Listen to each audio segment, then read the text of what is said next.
नमस्कार, स्वागत है आपका के न्यूज में। आपके साथ मैं हूं वीरेंद्र भारद्वाज। बुलेटिन की शुरुआत करने से पहले आइए एक नजर डाल लेते हैं अब तक की सुर्खियों पर। हेडलाइंस के प्रायोजक हैं रिफ्रेश मैट्रेस, एक ऐसा एहसास जो कर दे आपको रिफ्रेश। और मनमोहिक्स, जहां आपकी शॉपिंग को मिले नई पहचान। मंत्रिमंडल ने SC/ST महिलाओं को दिया 33% आरक्षण, अंशकालीन जलवाहकों को बनाया दिहाड़ीदार। धर्मपुर से भाजपा अध्यक्ष भी टिकट की होड़ में, परिवहन मंत्री के गृह विधानसभा क्षेत्र में लगाना चाहते हैं सेंध। पालमपुर में डबल मर्डर ने हिलाया प्रदेश को, एक ही रात में 2 युवकों का कत्ल, पुलिस जुटी छानबीन में।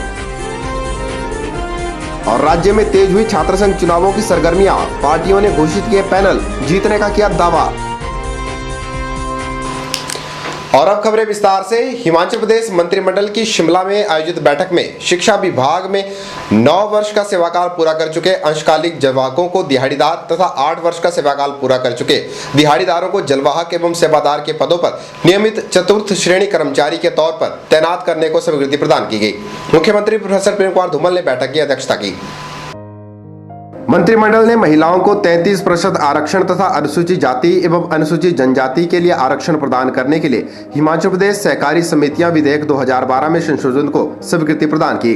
बैठक में गृह रक्षक स्वयंसेवकों का दैनिक भत्ता 1 सितंबर 2012 से गैर जनजातीय क्षेत्रों में 200 रुपए से बढ़ाकर 225 रुपए तथा जनजातीय क्षेत्रों में 249 रुपए से बढ़ाकर 281 रुपए करने को स्वीकृति प्रदान की गई। मंत्रिमंडल ने राज्य में हिमाचल गृह रक्षकों की एक अन्य बटालियन स्थापित करने को स्वीकृति प्रदान की। इसमें 600 युवाओं को रोजगार के अवसर उपलब्ध होंगे।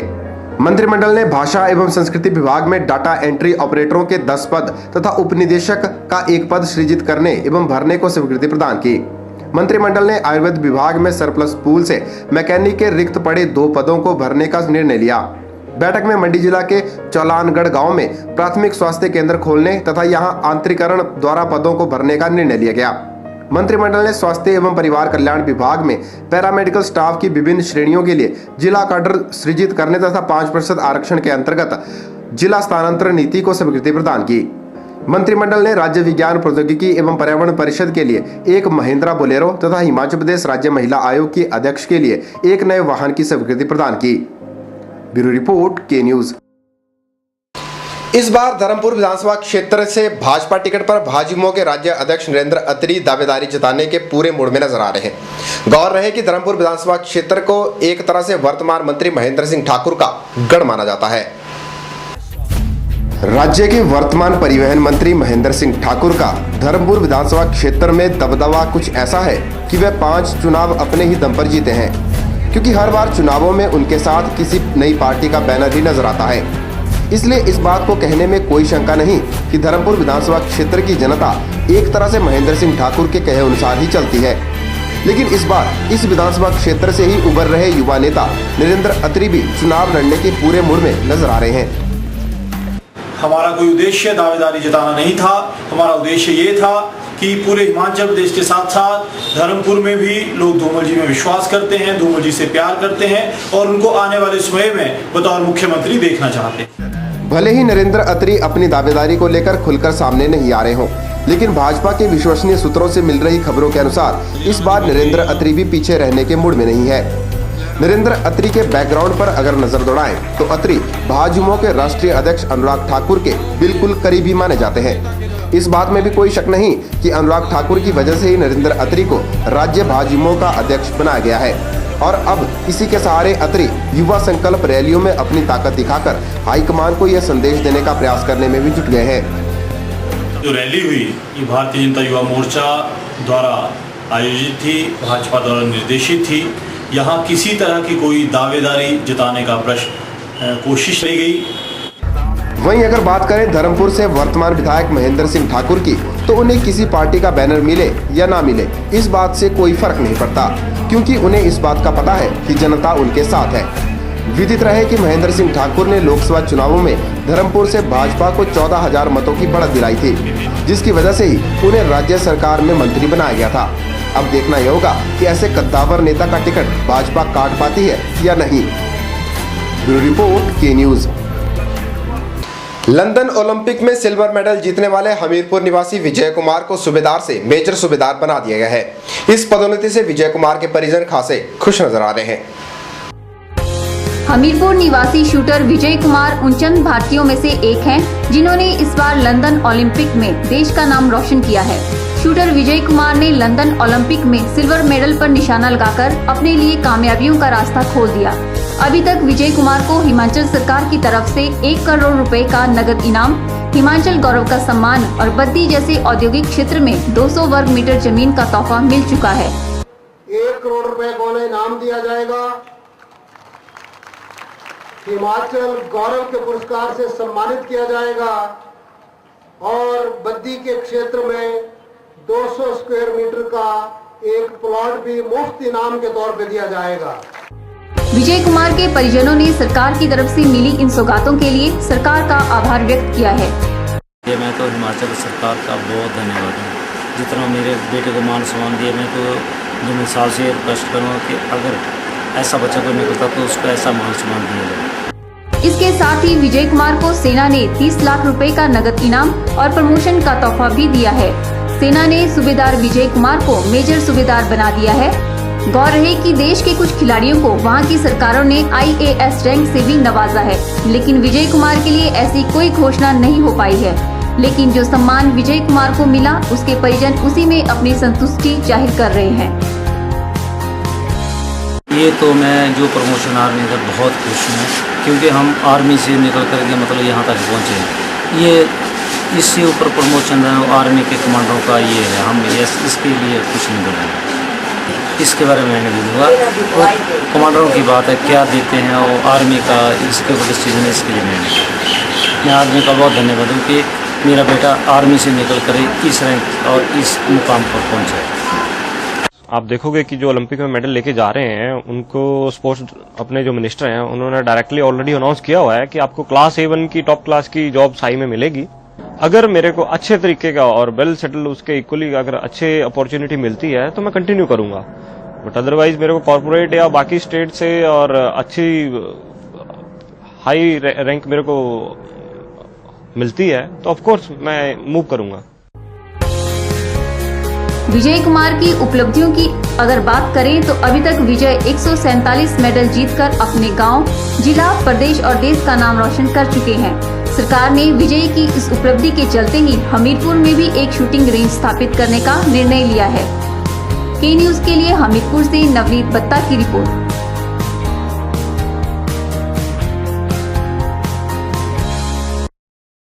एक ही रात में 2 युवकों का मर्डर होने से पालमपुर सहित पूरे कांगड़ा जिले में सनसनी फैल गई है। 2 युवकों की हत्या के मामले में पुलिस ने पूछताछ के लिए 9 युवकों को हिरासत में ले लिया है। पुलिस ने अभी तक हत्या के कारणों का खुलासा नहीं किया है। पालमपुर उपमंडल में 2 युवकों की हत्या से सनसनी फैल गई है। देर रात पुलिस को फोन पर सूचना मिली कि पंचरुखी के पास बाडू गांव में एक कार में युवक की लाश पड़ी है। पुलिस ने मौके पर जाकर तफ्तीश आरंभ की और लाश को कब्जे में ले लिया। उसके बाद पुलिस कार मालिक की तलाश में जुट गई। तफ्तीश के दौरान घटनास्थल से लगभग 10 किलोमीटर दूर मनियाड़ा गांव में पुलिस को एक अन्य युवक की लाश मिली, जिसे देखकर पुलिस भी सन्न रह गई। मृतकों की पहचान वीर बहादुर उम्र 23 वर्ष निवासी द्रुग गांव और बासु कुटोच उम्र 24 वर्ष निवासी घाड़ के रूप में हुई है। दोनों युवक कॉलेज में पढ़ते थे। घरवाले भी इस घटना के बारे में जानकर सकते में आ गए हैं। क्या हुआ, क्या जानकारी मिली आपको? जानकारी सर तो मेरे को तो कुछ भी नहीं मिली, लेकिन जब हमारे को सवेरे पता लगा तो हम वहाँ पे गए तो वहाँ पे पुलिस भी थी और इसकी मतलब डेड बॉडी जो थी वो वहाँ पे पड़ी हुई थी और पुलिस थी वहाँ पे। तो फिर हमने उसको देखा तो हमारे को फ़ोन किया इसके भाई ने, सगे भाई ने, कि चादर लेके इधर आया और आप मनियाड़ा के मोड़ जो आगे वहाँ पे मतलब डेड बॉडी पड़ी हुई है। तो आप लोग बोलते हैं डेड बॉडी देखी, क्या लगा आपको? किस तरह से? बहुत बेरहमी से, मतलब बेरहमी से मारा गया था इसको, इसकी टांगें तोड़ दी गई। क्या क्या देखा आपने वहाँ पर? देखा इसकी लाश जो थी वो बिल्कुल पैंट फटी हुई थी इसकी, और यहाँ से इसकी टांग जो थी वो टूटी हुई थी, उसकी हड्डी जो थी बाहर हो गई थी और सिर के ऊपर इसके निशान थे चोटों के। अच्छा, हाँ जी सर। अभी आपको कुछ शक किसी के ऊपर है? कुछ शुगर हमारे को ऐसे तो कोई शक नहीं कर सकते, लेकिन जिनको पकड़ लिया है तो फिर सुराग की तलाश में लगी पुलिस ने अभी तक 9 लड़कों को पूछताछ के लिए हिरासत में ले लिया है। आपको ये तो पता है कहाँ क्या क्या वो कैसे से मारा? सर इतना नहीं मेरे को याद है, और कुछ प्लेन से रास्ता था पहले, वहाँ लड़ाई झगड़ा हुआ है। हथियार के रखे थे उन्होंने? सर मेरे को जो मेरे साथ था, इसके पास तो टोकरी थी। इसके पास टोकरी थी? अतुल डोगरा जो भी काम था उस टाइम, और अपने साइड में रखता था वो, और मेरी तरफ कुछ भी नहीं था डैशबोर्ड में, तो सोया हुआ था आराम से। एकदम हुई, मैं बाहर निकला, उन्होंने बाहर निकलते 5 होने मेरे को पकड़ लिया, मारा सर पे, मारा घूसे उसे भी काफ़ी मारे, ज़मीन पे भी गिरा मैं। फिर खड़ा हुआ मैं, दराट मारी, मैंने दराट रोक ली, और उन्होंने मेरे गर्दन वर्दन पकड़ ली, मार रहे, घूसे मार रहे। दो लड़के जो डेथ हुई है, डेथ हुई है, वो आप लोगों के साथ थे कि उनको मारने गए थे? उनके साथ सर, वो उनके साथ थे, हम सब 2 थे, वो दूसरे बंदे थे। 8-9 लड़के आए थे, टोटली 9 लड़के, और उनके पास टोटली हथियार फुल्ली लेस किए कि मतलब मारना ही मारना है। पुलिस ने मौके पर फॉरेंसिक टीम बुलाई है और जांच जारी है। अभी तक पुलिस ने हत्या के कारणों का खुलासा नहीं किया है। मैं सुनिश्चित कर रहा हूं कि इस हत्या के मामले की जो तफ्तीश है वो सही और साइंटिफिक तरीके से हो, और इसी सिलसिले में मैंने धर्मशाला से जो हमारी रीजनल फोरेंसिक साइंस लेबोरेटरी है, उसके डॉक्टर्स की जो एक टीम है वो भी मौके पर आ चुकी है और मौके का मुलाजा कर रही है, ताकि हमारा केस का जो अन्वेषण है वो सही तरीके से हो। इस डबल हत्या के केस में जो भी अपराधी संलिप्त हैं उन सभी को हम अरेस्ट करेंगे, और उन सभी के खिलाफ हम कानूनी कार्रवाई करके चालान जो है कोर्ट में पेश करेंगे, ताकि समाज में भी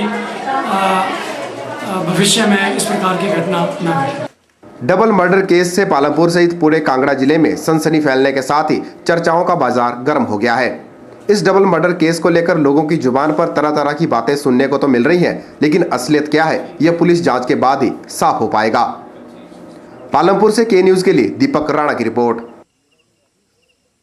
चलिए इसी के साथ के न्यूज में वक्त तो चला एक छोटे से ब्रेक का। ब्रेक के बाद भी खबरों का सिलसिला जारी रहेगा, देखते रहिए के न्यूज।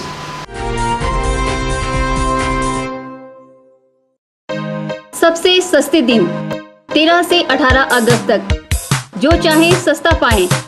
आइए गुरु कृपा में, जहां आप पाएंगे क्रॉकरी, अप्लायंसेस और लगेज पर भारी छूट। यह ऑफर सिर्फ 13 से 18 अगस्त 2012 तक ही सीमित है, जल्दी कीजिए। रिफ्रेश ब्रांड का मैट्रेस अब आपके लिए। रिफ्रेश का फ्रेश फोम मैट्रेस आपके शरीर के प्रेशर पॉइंट को देता है बेहतर मसाज। ल्यूक्स रिबाउंड मैट्रेस आपके शरीर के कुछ एक्स्ट्रा कंफर्ट के लिए।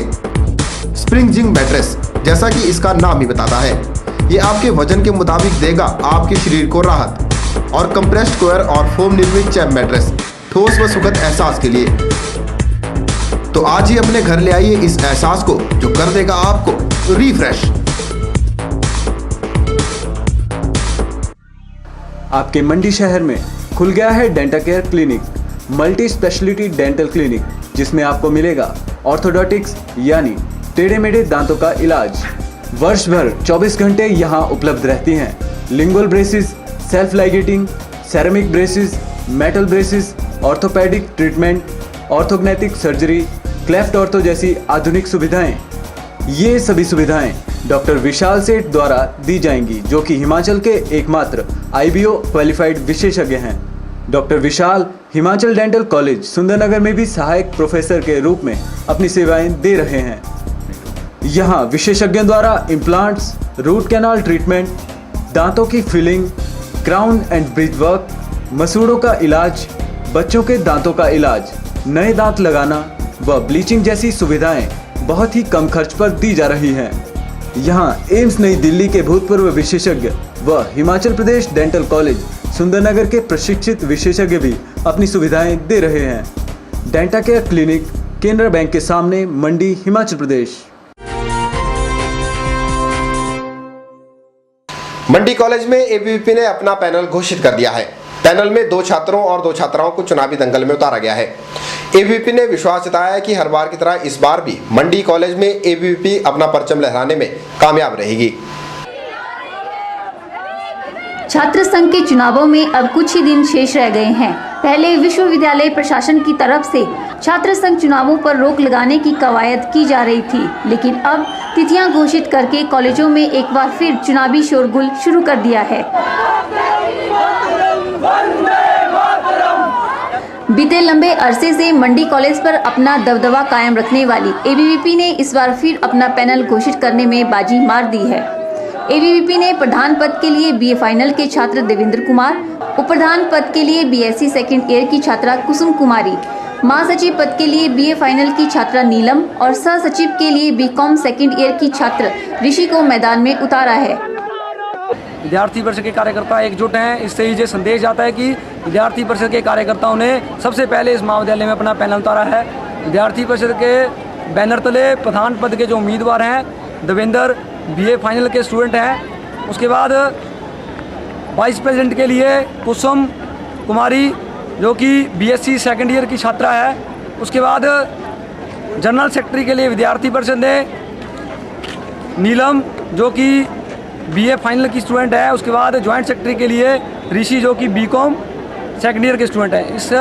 इस तरह विद्यार्थी परिषद ने अपने चारों उम्मीदवार जो है सभी क्लासों को ध्यान में रखते हुए, एरिया को ध्यान में रखते हुए और कॉलेज में छात्राओं की संख्या को देखते हुए छात्राओं को प्रतिनिधित्व मिलना चाहिए, इस आधार पर विद्यार्थी परिषद ने 2 छात्राएं इस बार दोबारा से जो है पैनल में विद्यार्थी परिषद ने उतारी है।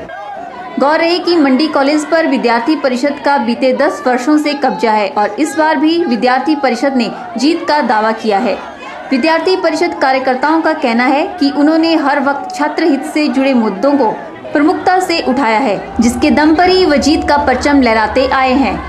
विद्यार्थी परिषद की सीएससी पिछले 10 वर्षों से महाविद्यालय में काम कर रही है, तो उसी वजह से विद्यार्थी परिषद जीत रही है। तो विद्यार्थी परिषद ने पिछले 10 वर्षों में महाविद्यालय के नक्शे को बदल दिया है। महाविद्यालय जब आईआईटी मंडी में आई तो मंडी कॉलेज की जो बिल्डिंग थी वो आईआईटी को दी गई, तो विद्यार्थी परिषद ने एक जबरदस्त आंदोलन चलाया, जिसकी वजह से 8 नए लेक्चरर हॉल जो बने वो विद्यार्थी परिषद की देन है इस महाविद्यालय के लिए। तो विद्यार्थी परिषद लगातार 10 वर्षों से इस महाविद्यालय में काम कर रही है, चाहे गर्ल कॉमन रूम का विस्तार की बात हो या महाविद्यालय के मैदान को समतल करवाना हो, छात्र हितों की हर लड़ाई को विद्यार्थी परिषद ने लड़ा। विद्यार्थी परिषद आगे भी छात्र हित की हर लड़ाई को लड़ती आई है। अभी सिर्फ विद्यार्थी परिषद ने ही अपना पैनल उतारा है, जबकि बाकी छात्र संगठन अपने पैनल उतारने की तैयारी में है। 23 अगस्त को छात्र संघ के चुनाव होना निर्धारित हुए हैं। ब्यूरो रिपोर्ट, के न्यूज मंडी। वहीं हमीरपुर कॉलेज में छात्र संगठनों ने अपने प्रत्याशियों को मैदान में उतार दिया है। गौर रहे कि भाजपा के गढ़ माने जाने वाले हमीरपुर में एबीवीपी जीत को एक लंबे समय से तरसती आ रही है। प्रदेश में 23 अगस्त को होने वाले छात्र संघ चुनावों को लेकर राज्य भर में सरगर्मियां तेज हो गई हैं। राज्य के अलग अलग कॉलेजों में छात्र संगठन पूरी तरह से सक्रिय हो गए हैं।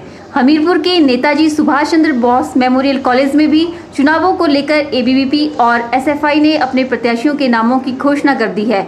गौरतलब है कि हमीरपुर के सबसे बड़े कॉलेज में एसएफआई का वर्चस्व ही रहा है और एबीवीपी सहित दूसरे छात्र संगठन यहां जीत हासिल करने के लिए कड़ी मशक्कत करते आ रहे हैं। एनएसयूआई हर बार की तरह इस बार भी मैदान में नहीं है।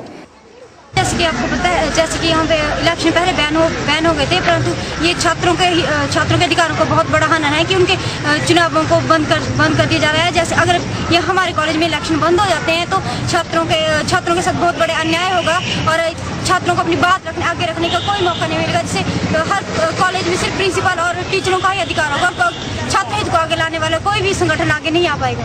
एसएफआई जिस मुद्दे को लेकर चुनाव लड़ रही है वो मुद्दा है कि कॉलेज में बेहतर शिक्षा, सांस्कृतिक और शैक्षणिक माहौल और खेलकूद का माहौल बनाएगी। गौर रहे कि हमीरपुर को भाजपा का गढ़ माना जाता है, लेकिन यहीं के ही स्थानीय कॉलेज में एबीवीपी को दोबारा से सत्ता में लाना कार्यकर्ताओं के लिए किसी चुनौती से कम नहीं है। के न्यूज के लिए हमीरपुर से नवनीत बत्ता की रिपोर्ट। चलिए इसी के साथ के न्यूज में वक्त चला एक और छोटे से ब्रेक का। ब्रेक के बाद भी खबरों का सिलसिला जारी रहेगा, देखते रहिए के news. National small industries corporation, जो कि एक भारत सरकार का उद्यम है और मिनिस्ट्री ऑफ एमएसएमई के अंडर आता है, ने अपना एक नया सेंटर कनाट विलेज हलाल में शुरू किया है।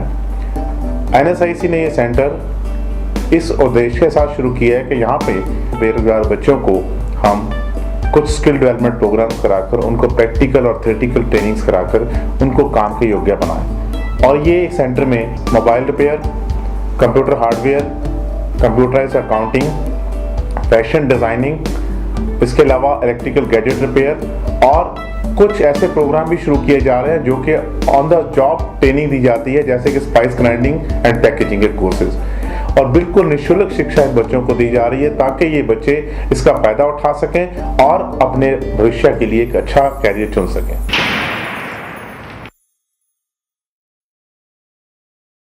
हड्डियों के दर्द से परेशानी कब तक? हड्डियों के ऑपरेशन से डर कब तक? भूल जाइए ऑपरेशन के दर्द को और इलाज करवाइए आधुनिक तकनीक ऑर्थोस्कोपी से। प्रदेश में पहली बार बिना ऑपरेशन के हड्डियों के दर्द को खत्म करने की तकनीक लेकर आया है Harihar hospital. Maulana Azad medical college नई दिल्ली के जाने माने ऑर्थोस्कोपी विशेषज्ञ डॉक्टर दिवाकर मिश्रा अब हरिहर हॉस्पिटल में उपलब्ध हैं, जो दूरबीन विधि से आपकी sports injury, arthritis, joint pain और हड्डियों की सभी प्रकार की बीमारियों का इलाज करेंगे। ऑर्थोस्कोपी विधि से इलाज करवाने पर आप कुछ ही घंटों के बाद मरीज को अपने घर ले जा सकते हैं। नई ऑर्थोस्कोपी तकनीक का जिले के कई लोग लाभ उठा चुके हैं, तो आप क्या अभी भी ऑपरेशन के दर्द का इंतजार कर रहे हैं? संपर्क करें Harihar hospital, national highway 21, Gutkar, मंडी, हिमाचल प्रदेश।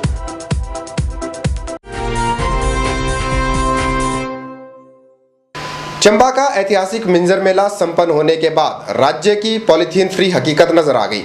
मेले के बाद पॉलीथीन का कूड़ा खुले में प्रदूषण फैलाता हुआ नजर आ रहा है। हैरत तो इस बात को जानकर है कि पॉलीथीन के कूड़े को फेंकने के लिए रावी नदी का इस्तेमाल किया जा रहा है। हिमाचल प्रदेश को पॉलीथीन मुक्त राज्य बताए जाने की बात को बिल्कुल खोखला कर देने की सच्चाई मिंजर मेले के समाप्त हो जाने के बाद ऐतिहासिक चौगान मैदान में दिखाई दे रही है।